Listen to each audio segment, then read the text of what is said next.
आप दिलीप मंडल से सहमत हो सकते हैं, असहमत हो सकते हैं, दरकिनार नहीं कर सकते हैं। सोचिए, एक प्रशांत किशोर जो अपनी पॉलिटिकल पार्टी बना चुके हैं जनसुराज, उनको एक ऐसे पेश किया गया भारतीय मीडिया में जैसे वो चुनाव के मास्टर हैं और बीजेपी को 2014 में चुनाव उन्होंने ही जिताया। मीडिया में प्रचार प्रसार हुआ, उसके बाद देश भर में प्रशांत किशोर को काम मिला, पीके को काम मिला, बड़ी ख्याति हुई और अब वो बिहार में पॉलिटिकल पार्टी चला रहे हैं और वहाँ SC ST OBC की जो 25-30 सालों से मुख्यमंत्री हैं उनके खिलाफ वो एजेंडा चला रहे हैं। वो नीतीश कुमार के भी खिलाफ हैं, वो लालू यादव के भी खिलाफ हैं और वो उनकी कोशिश है कि कोई जनरल कैटेगरी का आदमी मुख्यमंत्री बने और सोशल जस्टिस की लड़ाई को खत्म हो।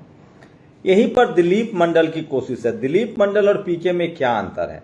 आज मैं प्रधानमंत्री का भाषण सुन रहा था, वो कहीं भाषण दे रहे थे और वो कह रहे थे कि कांग्रेस ओबीसी को बांट रही है, ओबीसी की ताकत से कांग्रेस को डर है और कांग्रेस को पता था कि ओबीसी एकजुट हो गई तो हमारी सत्ता चली जाएगी। प्रधानमंत्री मोदी के इस भाषण का मैं मतलब ही समझाऊंगा। और पहले मुस्लिम, सवर्ण और SC समाज का वोट कांग्रेस को मिलता था और कांग्रेस ने 60 साल तक इस देश में राज किया, लेकिन SC ST OBC का लगभग वही स्थिति थी। लेकिन क्रांति कुमार अब दिलीप मंडल को खुलकर जवाब दे रहे हैं। दिलीप मंडल ने की भाषा प्रधानमंत्री बोल रहे हैं। हरियाणा में दिलीप मंडल ने मास्टर स्ट्रोक चला और वहां बीजेपी की जीत हुई। उसके बाद सोचिए, जितने ये टीवी अखबार के जो संपादक हैं, पत्रकार हैं, ये सब की वैल्यू 2 रुपए की नहीं है नरेंद्र मोदी की नजरों में। चाहे वो जितने टीवी वाले जो सवर्ण पत्रकार हैं, दिलीप मंडल के मुकाबले ये लोग जीरो हैं और प्रधानमंत्री की नजर में ये सब फिसड्डी हैं। इनसे अब कुछ नहीं होने वाला है और इसीलिए सोचिए, नरेंद्र मोदी ने दिलीप मंडल को पिक किया। जिस दिलीप मंडल पिछले 10 साल से लगातार RSS बीजेपी के खिलाफ, जातिवाद और मनुवाद के खिलाफ आज भी लिखते पढ़ते हैं, उनको पिक कर लिया। तो गलती किससे हुई है? गलती हुई है बहुजन दलों से, सपा से, बसपा से, RJD से, JDU से, JMM से और DMK से। दिलीप मंडल ने लगातार कोशिश की, वो लगातार कई बार वो मुख्यमंत्री स्टालिन से मिले, DMK के बारे में अच्छा अच्छा लिखा, लेकिन DMK ने उनको जगह नहीं दी, वैल्यू नहीं दिया। RJD ने मंचों पर बुलाया लेकिन सम्मान करके छोड़ दिया। JMM ने भी उनको कुछ खास उनके लिए सम्मान के लिए न तो राज्यसभा भेजा, न कोई बड़ा पद दिया। एक बार कांग्रेस ने उनको जरूर माखनलाल चतुर्वेदी में प्रोफेसर बनाया जब कमलनाथ मुख्यमंत्री थे, लेकिन थोड़े से समय के बाद ही जब सवर्णों का विरोध हुआ तो कांग्रेस ने पैर खींच लिए। अब इसी मौके, अब दिलीप मंडल उसके बाद लगातार एक पत्रकार के तौर पे अपना काम कर रहे थे। बीजेपी ने यहीं से दिलीप मंडल को पिक कर लिया और आज वो ब्रॉडकास्टिंग मिनिस्ट्री में एडवाइजर है। मतलब आप प्रधानमंत्री के भाषण सुनेंगे और दिलीप मंडल की भाषा सुनेंगे तो आपको लगेगा कि दिलीप मंडल ही प्रधानमंत्री की भाषा बोल रहे हैं या प्रधानमंत्री की भाषा दिलीप मंडल की भाषा है। सोचिए, जितने जो सवर्ण पत्रकार हैं जो दिन रात बीजेपी RSS करते हैं, अब प्रधानमंत्री को और बीजेपी को भरोसा नहीं रहा है। कैसे दिलीप मंडल ने चुनाव जिताया है वो बता रहा हूं। हरियाणा में हुड्डा एक कमजोर कड़ी थे, ये सबको पता था। हुड्डा मुख्यमंत्री रहे हैं, हुड्डा के 2 बार मुख्यमंत्री रहने के दौरान जातीय हिंसा बहुत हुई है और ये बात दिलीप मंडल को बेहतर पता था कि SC OBC के लोग हुड्डा को नहीं चाहते हैं। इसके बाद दिलीप मंडल ने बीजेपी को बड़ा हथियार थमाया और बड़े बड़े अखबारों पर दिलीप मंडल ने छपाए। दिलीप मंडल 25 साल तक पत्रकार भी रहे हैं तो अनुभव भी है और यहीं पर कांग्रेस डैमेज हो गई और बीजेपी चुनाव जीत गई। OBC मुख्यमंत्री का चेहरा बीजेपी ने लाया था। उसके बाद SC और OBC को दिलीप मंडल ने हरियाणा में एकजुट कर दिया। दिलीप मंडल की कोशिश है कि हर स्टेट के बाद एक नया कोशिश की जाए, लेकिन अभी भी आप ध्यान दीजिएगा, मैं आपको बताऊंगा कैसे दिलीप मंडल अभी भी SC ST OBC दलों के खिलाफ नहीं लिख रहे हैं। लेकिन दिलीप मंडल जिस तरह से अब उन्होंने जिम्मेदारी उठा ली है महाराष्ट्र की और अब उन्होंने जिम्मेदारी उठा ली है झारखंड की। झारखंड में वो सीधे हेमंत सोरेन पर, हम पहले आपको महाराष्ट्र ले चलते हैं। महाराष्ट्र में OBC बड़ा फैक्टर है और मैं बार बार कह रहा हूं, वहां OBC को मुख्यमंत्री बनाएगी बीजेपी, देवेंद्र फडणवीस नहीं आएंगे। दिलीप मंडल के बीजेपी में जाने के बाद बीजेपी का OBC करण हो रहा है, लेकिन देखना यह है कि क्या दिलीप मंडल RSS को समझा पाएंगे, क्या Dilip Mandal college, university, media, judiciary, bureaucracy, collegium system पर अब बोल पाएंगे, ये बात अलग है। दिलीप मंडल सबसे ज्यादा डीवाई चंद्रचूड़ के खिलाफ बोलते थे, कोलिजियम सिस्टम के खिलाफ बोलते थे, अभी उन्होंने लिखना बंद कर दिया है। लेकिन जो काम दिलीप मंडल कर रहे हैं वो काम इस देश की मीडिया में बैठे सवर्ण पत्रकार आरएसएस बीजेपी के लिए नहीं कर रहे हैं। और दिलीप मंडल के पास ऐसे ऐसे तीर हैं जो कांग्रेस के लिए जिसके पास जवाब नहीं होगा। तो महाराष्ट्र के लिए जो दिलीप मंडल का प्लान है वो भी बताऊंगा। हरियाणा बीजेपी को ऐसे जिताया दिलीप मंडल ने कि उन्होंने लगातार सारे अखबारों में हुड्डा सरकार के दौरान जो एससी और ओबीसी पर अत्याचार हुए थे, जो आरक्षण में छेड़खानी हुई थी, उसको उन्होंने उजागर किया। वहां जाट समाज जनरल कैटेगरी में आता है और दिलीप मंडल ने मोर्चा खोला और एससी ओबीसी का वोट जमकर बीजेपी को मिला और बीजेपी सत्ता में आ गई। उसके बाद सोचिए, अभी राहुल गांधी ने फिर संविधान यात्रा शुरू की है।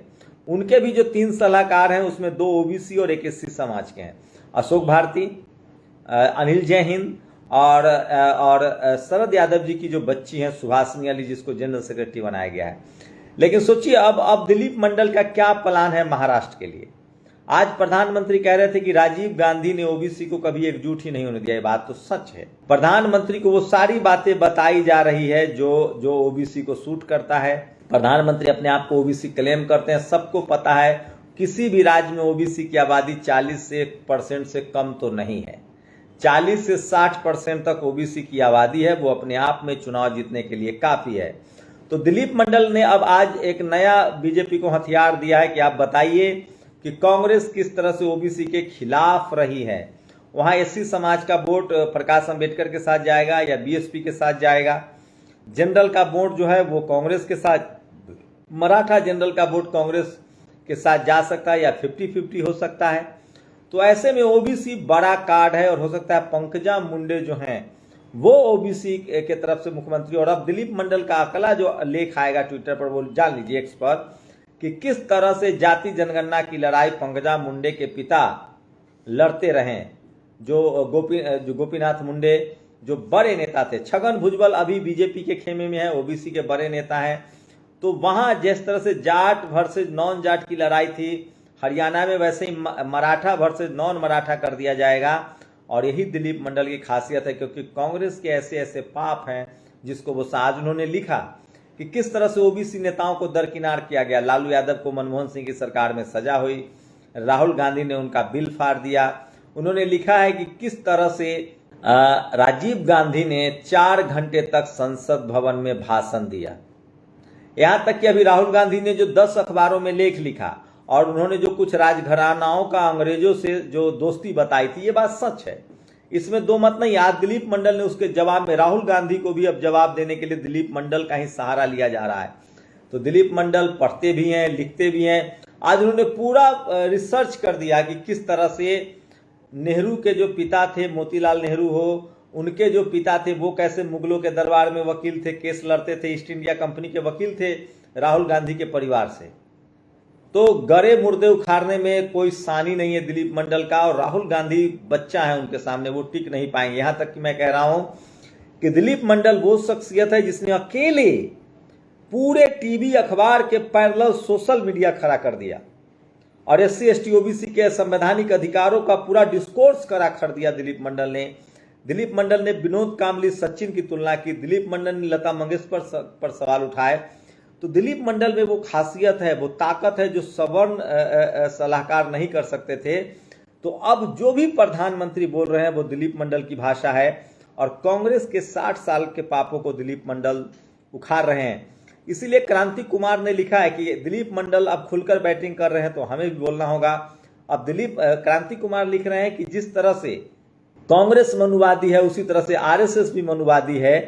लेकिन दिलीप मंडल कभी भी आरएसएस के पक्ष आरएसएस नहीं लिखते हैं, वो बीजेपी नरेंद्र मोदी के पक्ष में लिखते हैं। आरएसएस का गठन 1925 में हुआ, आरएसएस ने आज़ादी के आंदोलन में बिल्कुल हिस्सा नहीं लिया, ये सबको पता है।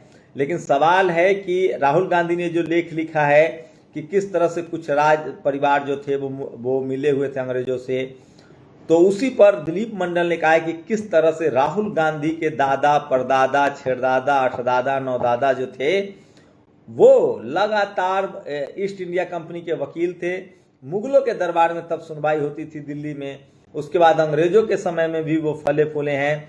तो ये, लेकिन दिलीप मंडल बहुत मारक हैं, वो बाद में कहते हैं कि पुरानी बातें भूल जानी चाहिए, आज़ादी के पहले क्या हुआ हम सबको भूलना पड़ेगा, उसी से बेहतर मुल्क बनेगा। तो महाराष्ट्र के लिए दिलीप मंडल का आइडिया है ओबीसी का। झारखंड में चूंकि हेमंत सरकार है और वो बच रहे हैं, लेकिन उन्होंने झारखंड में बीजेपी महाराष्ट्र में हिंदू मुस्लिम नहीं करेगी, हमसे लिखवा लीजिए, हिंदू मुस्लिम नहीं करेगी, वहां ओबीसी फैक्टर पर काम होगा। झारखंड में चूंकि ओबीसी फैक्टर है, आदिवासी मुख्यमंत्री दिलीप मंडल के नैतिक अपराध हो जाएगा, वो आदिवासी एससी एसटी ओबीसी के खिलाफ नहीं लिख सकते हैं, तब वो हिंदू मुस्लिम की बात कह रहे हैं। और उन्होंने आज एक लेख लिखा है कि कैसे जोहार से वालेकुम सलाम तक मामला पहुंचा, मतलब कैसे जेएमएम जो आदिवासी और ओबीसी की पार्टी थी, महतो, माझी, उरांव, सोरेन की पार्टी थी, वो कैसे अब मुस्लिम की पार्टी बनकर रह गई है। तो दिलीप मंडल के तर्कस में बहुत सारे तीर हैं और फिलहाल प्रधानमंत्री को एक ऐसा घोड़ा मिल गया है जिसके पास एससी एसटी ओबीसी वोटों का ध्रुवीकरण करने का आइडिया है, ताकत है, और राहुल गांधी यहीं पर पिछड़ रहे हैं। तो महाराष्ट्र और झारखंड में अगर कोई चमत्कार हो जाए तो मान के चलिए कि दिलीप मंडल का कमाल है, क्योंकि प्रधानमंत्री का हर भाषण, हर ट्वीट, सारा पॉलिटिकल एजेंडा अब दिलीप मंडल तय कर रहे हैं। तमाम राजद, सपा, बसपा या जेडीयू, जेएमएम ने दिलीप मंडल को उचित सम्मान दिया होता तो एक इतना बड़ा होनहार पत्रकार संघी खेमे में न होता। लेकिन एक बात है, अगर दिलीप मंडल बीजेपी का ओबीसीकरण नहीं कर पाए, अगर दिलीप मंडल ओबीसी का नहीं कर पाए, तो आप यकीन मानिए इतिहास दिलीप मंडल को माफ नहीं करेगा, ये उनको पता है। तो दिलीप मंडल को लेकर बीजेपी एक खतरा भी मोल ले रही है कि दिलीप मंडल अगर बीजेपी में रहेंगे तो उनका ओबीसीकरण हो जाएगा या दिलीप मंडल का मनुवादीकरण हो जाएगा। आप लोग बताइए। शुक्रिया। नेशनल दस्तक की आपसे गुजारिश है कि अगर इसको बचाना चाहते हैं तो नेशनल दस्तक को सब्सक्राइब करने के लिए रेड कलर के सब्सक्राइब बटन को दबाएं, फिर बेल आइकन की घंटी दबाएं। नेशनल दस्तक को बचाने के लिए बहुत जरूरी है कि हर खबर को शेयर करें, लाइक करें, कमेंट जरूर करें।